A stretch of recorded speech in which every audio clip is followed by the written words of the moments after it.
We're very fortunate. We have fantastic assistant coaches. We have very, very dedicated athletes at a school that obviously doesn't necessarily lend itself to having the time to do athletics like as much as you'd want. But they find the time to do extraordinarily well, and they're very dedicated. I think I'd have to give most of the credit to the leadership. As we've changed our leadership program in the last 3 years, it's become obvious that they are doing a fantastic job in getting the team prepared for these championships.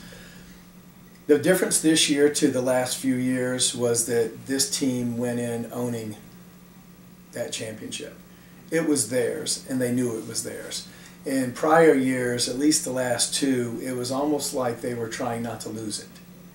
And of course that doesn't work too well. So yes, they owned this meet from the time they walked into the building to the time they left. They dominated at the very early part and could have kept dominating at the end if we hadn't pulled people out. The men are in a different mindset when it comes to this particular championship. It's like, I won't say they take it for granted, but it is part of their makeup, part of what they expect. So when we get to the championships in this particular year, it didn't start off as well as we'd like. We didn't have a lot of points up front. Like the women won the first 3 events and it was, lights out. With the men, the points were coming along pretty slowly until we got to that. Fortunately, the mile went very well with both Colin and Nick going 1-4.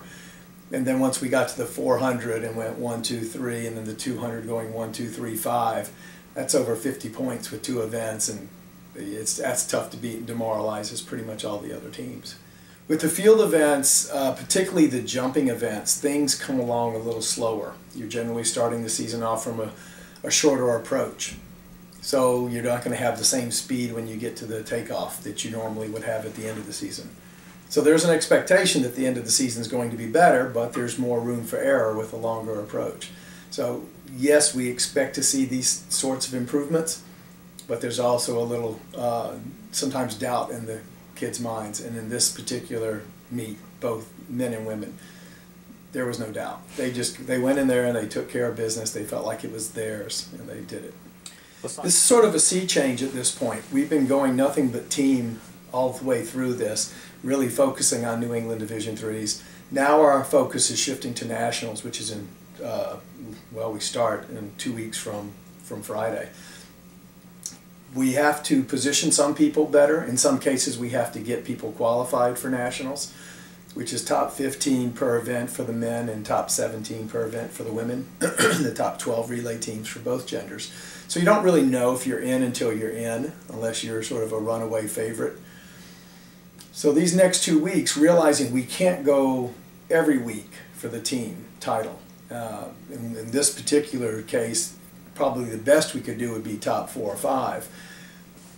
But it just takes too much out of the kids if you're trying to go for championships 4 straight weeks. So now we're focusing on the individuals who are going to be there, giving the distance runners a break, letting them rest so that they'll be more prepared for nationals, and now focusing on those who need to either better position themselves or just need a better competition to get a better mark.